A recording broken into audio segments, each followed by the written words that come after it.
आशुतोष वर्तमान समय मुख्यमंत्री पहुंची सहित आश्वासन देते सहित आर्थिक सहायता राशि प्रदान कर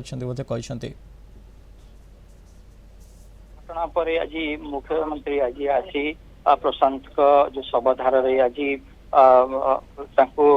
शोक प्रकाश करते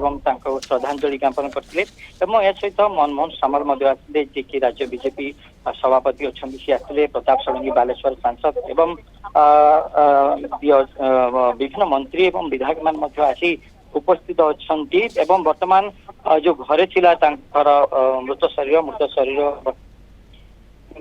यात्रा होची हजार हजार झाड़ू हजार हजार समर्थक माने हजार हजार जो रही बंधु माने हजार हजार संख्यार संपर्क बंधु बांधव मान समस्ते जाउछंती श्मशान अभिमुखे जाउछंती मुख्यमंत्री मध्य श्मशान आड़ को गस्त करछंती। निश्चित भाव जो घटना पर समग्र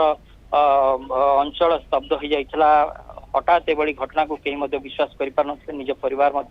विश्वास कर पार वर्तमान ये घटना पर जदि कहवा मुख्यमंत्री आसी घटना को गुरुतर सहित विचार को नहीं मुख्यमंत्री आसी पहुंची परिवार को परिवार संगे ठिया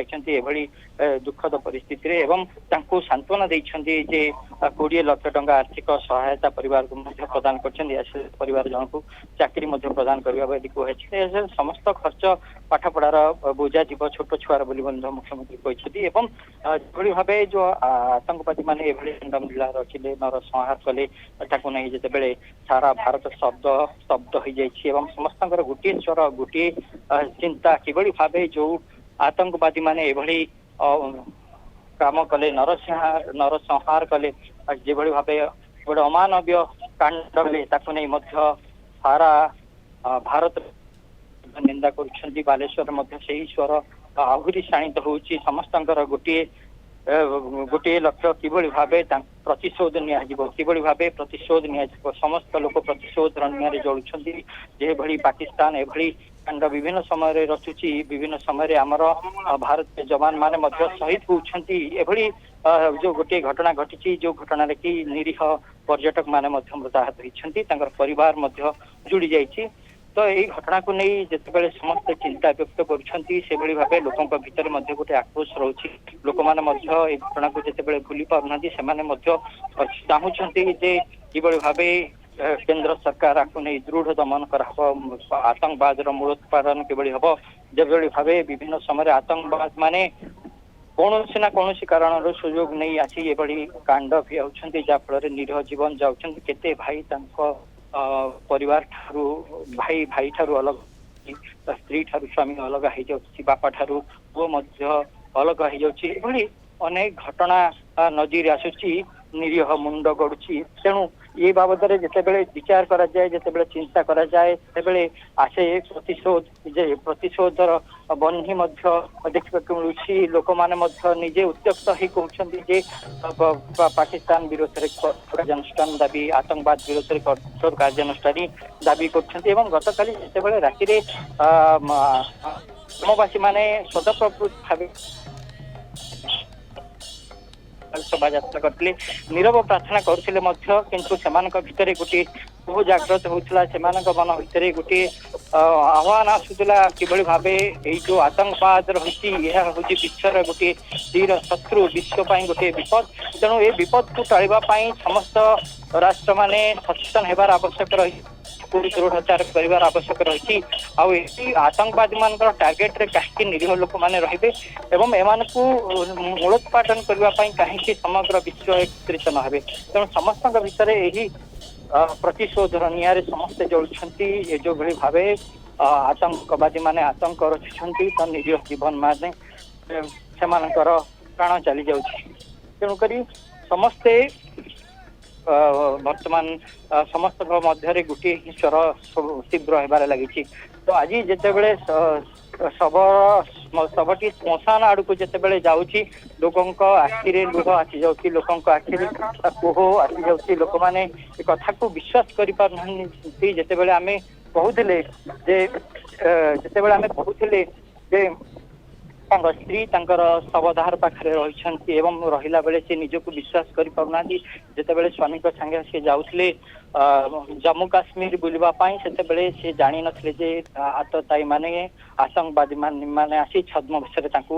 ଆକ୍ରମଣ କରିବେ ବୋଲି। ଏହା ସହିତ ତାଙ୍କର ଜୀବନ ଚାଲିଯିବ। ଯୋଉ ଭରସା ନେଇକି ସ୍ୱାମୀ ସହିତ ଯାଇଥିଲେ ଜମ୍ମୁ କାଶ୍ମୀର ବୁଲିବା ପାଇଁ, ଆସିଲା ବେଳେ ସେ ଏକା ଆସିଲେ, ତାଙ୍କ ପୁଅ ଆସିଲା କିନ୍ତୁ ସ୍ୱାମୀ ଆସିଲା ନାହିଁ। ଏଭଳି ଯୋଉ ଦର୍ଦନାକ ଘଟଣା ଆମେ କହିପାରିବା, କାହିଁକି ନା ଗୋଟେ ସ୍ତ୍ରୀ ଆଘାତରେ ଯେତେବେଳେ ତା ସ୍ୱାମୀଙ୍କୁ ଗୁଳି ପରେ ଗୁଳିବଦ୍ଧ କରାଯାଉଛି, ସେତେବେଳେ ତାର ସ୍ୱାମୀ ସେଇ ସ୍ଥାନରେ ହିଁ ପ୍ରାଣ ତ୍ୟାଗ କରୁଛି। ସେତେବେଳେ କେହି ମଧ୍ୟ ଏ ଘଟଣାକୁ ଜୀବନ ତମାମ ବିଶ୍ୱାସ କରିପାରିବ ନାହିଁ। ସେଇ ଘଟଣା ତାର ଅନୁରୂପ ମଧ୍ୟ ଆଜି ଦେଖିବାକୁ ମିଳୁଥିଲା। ଯେତେବେଳେ ପ୍ରଶାନ୍ତଙ୍କ ସ୍ତ୍ରୀ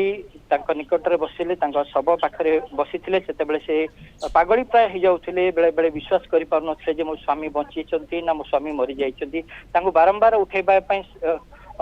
ଚେଷ୍ଟା କରୁଥିଲେ କିନ୍ତୁ ସେ ଚିର ନିଦ୍ରାରେ ଶୋଇଯାଇଥିଲେ। କିନ୍ତୁ ଏଇ ଘଟଣାକୁ ନେଇ ଯେତେବେଳେ କେହି ବି ମଧ୍ୟ ପଥର ହୃଦୟ ହୋଇଥିବା ଲୋକ ମଧ୍ୟ ଯେତେବେଳେ ଏଇ ଘଟଣାକୁ ଦେଖିବ, ଏଇ ଦୃଶ୍ୟକୁ ଦେଖିବ, ନିଶ୍ଚିତ ଭାବେ ତରଳିଯିବ। କାହିଁକି ନା ଏଇ ଘଟଣା ପୁରା ସାରା ବିଶ୍ୱକୁ ଆନ୍ଦୋଳିତ କରିଦେଇଛି। ସମଗ୍ର ବିଶ୍ୱର ଯୋଉ ରାଷ୍ଟ୍ରମାନେ ଅଛନ୍ତି, ଶକ୍ତିଶାଳୀ ରାଷ୍ଟ୍ରମାନେ, ଏଥିପାଇଁ ମଧ୍ୟ ସେମାନେ ଦୃଢ କାର୍ଯ୍ୟାନୁଷ୍ଠାନ ନେବାର ଆବଶ୍ୟକ ରହିଛି। ଆଉ କେତେ ମୁଣ୍ଡ ଗଡ଼ିଲେ ଆତଙ୍କବାଦୀ ମାନେ ଶାନ୍ତ ହେବେ ଏବଂ ସେମାନଙ୍କର ଉଦ୍ଦେଶ୍ୟ କଣ ରହିଛି, କଣ ସେମାନେ ପାଉଛନ୍ତି, ତାକୁ ନେଇ ମଧ୍ୟ ଅନେକ ଲୋକ ପ୍ରଶ୍ନ କରୁଛନ୍ତି। କିନ୍ତୁ ଆପଣ ଦେଖୁଥିବା କଥା ଯାହାକି ଆମେ କହୁଥିଲେ, ପ୍ରଶାନ୍ତଙ୍କର ଯେତେବେଳେ ପ୍ରାଣ ଚାଲି ଯାଇଛି ସେ ତ ଆଉ ଫେରିବେନି, କିନ୍ତୁ ମୁଖ୍ୟମନ୍ତ୍ରୀ ମୋହନ ଚରଣ ମାଝୀ ଯେତେବେଳେ ଆସି ତାଙ୍କର ସହିତ ତାଙ୍କ ପରିବାର ସହିତ କଥାବାର୍ତ୍ତା ହେଇଥିଲେ ଏବଂ ତାଙ୍କ ପରିବାରର ଲୋକଙ୍କୁ ସମବେଦନା ଜଣେଇଲେ। କାହିଁକି ନା ସେମାନେ ଗତ 2 ଦିନ ହେଲା এই ଘଟଣା ପରଠୁ ସେମାନେ ସମ୍ପୂର୍ଣ୍ଣ ଭାବେ ଭାଙ୍ଗି ଯାଇଛନ୍ତି। ସେମାନଙ୍କର ପ୍ରାୟ କହିବା ତାଙ୍କର ଆତ୍ମସଦର ଯିଏମାନେ ଅଛନ୍ତି, ନିଜର ଲୋକମାନେ ଅଛନ୍ତି, ସେମାନଙ୍କର ପାଖରେ ସେମାନଙ୍କର ଚୁଲି ଜଳି ନାହିଁ। ସେମାନେ ଚିନ୍ତାରେ ସମସ୍ତେ ଭାଙ୍ଗି ପଡିଛନ୍ତି। ତେଣୁ ଏଇ ଦୁର୍ବଳ ମୁହୂର୍ତ୍ତରେ ଯେତେବେଳେ ଜଣେ ରାଜ୍ୟର ଜଣେ ମୁଖିଆ ଯେତେବେଳେ ଆସିଛନ୍ତି, ବଡ ହୃଦୟ ଦେଖେଇ ଯେତେବେଳେ ଆସି ତାଙ୍କ ପାଖରେ ପହଞ୍ଚିଛନ୍ତି, ତ ନିଶ୍ଚିତ ଭାବେ ତାଙ୍କର ପରିବାରକୁ ଇଏ ଗୋଟିଏ ଶକ୍ତି, ସାମର୍ଥ୍ୟ ଏବଂ ସହାନୁଭୂତି ମଧ୍ୟ ଯୋଗାଉଥିବ ଏବଂ ସେମାନେ ମଧ୍ୟ ବିଶ୍ୱାସକୁ ଯୋଭଳି ଭାବେ ଭାଙ୍ଗି ପଡିଯିବେ, ତାଙ୍କର ବିଶ୍ୱାସ ପୁଣି ଥରେ ଦୃଢୀଭୂତ ହଉଥିବ। ପୁଣି ଥରେ ପୁନର୍ବାର ଗୋଟେ ଭଲ ଜୀବନ ନେଇକି କିଭଳି ଭାବେ ବଞ୍ଚିବେ, ଇଏ ଗୋଟେ ଦୁଃସ୍ୱପ୍ନ ହେଇଗଲା। ନିହାତି ଭାବରେ ଆଶୁତୋଷ ମଧ୍ୟ ବର୍ତ୍ତମାନ ସମୟରେ ପାର୍ଥିବ ଶରୀରକୁ ଶ୍ମଶାନ ନିକଟକୁ ନିଆ